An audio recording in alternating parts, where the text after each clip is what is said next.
Hello everyone, আমি সুদীপা। চলো আজ তোমাদের সঙ্গে শেয়ার করি একটা তেঁতুল মাখার ভিডিও।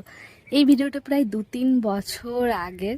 তো আমি মায়ের পিসিমণির বাড়ি গিয়েছিলাম, আর এই যে ভাই আর বোনটাকে দেখছো, এদের সাথে মিলেই আমি এই তেঁতুল মাখা করার প্ল্যান করেছিলাম। এই ভাই হচ্ছে মায়ের পিসির ছেলের ছেলে, মানে আমার মামার ছেলে ভাই। আর এই বোনটা হচ্ছে ওই পাশের বাড়ির। তো আমি না নর্মাল তেঁতুল পাইনি, তাই অনেক পুরনো ওই কালো তেঁতুল নিয়েছিলাম, যেটা প্রচণ্ড শক্ত হয়ে গিয়েছিল। তো এই যে তেঁতুল মাখা খাবো যখন ভেবেছি, তখন শক্তই হোক আর যাই হোক, খাবো যখন একবার ভেবেছি তখন খাবোই। আর আমার সঙ্গে আমার দুই সঙ্গপাঙ্গ জুটেও গিয়েছিল, এই দুই ভাই বোন। তো ওরাও একদম আনন্দে নাচতে নাচতে রেডি।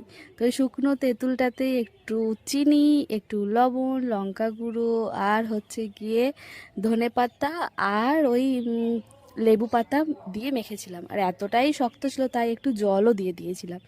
তো সে যাই হোক, যেমনই হোক না কেন, আমরা তিনজনে মিলে একদম আনন্দ করে নাচতে নাচতে খেয়েছি। শেষে তো আমার ভাই বাটি চেটে চেটে খেয়েছিল।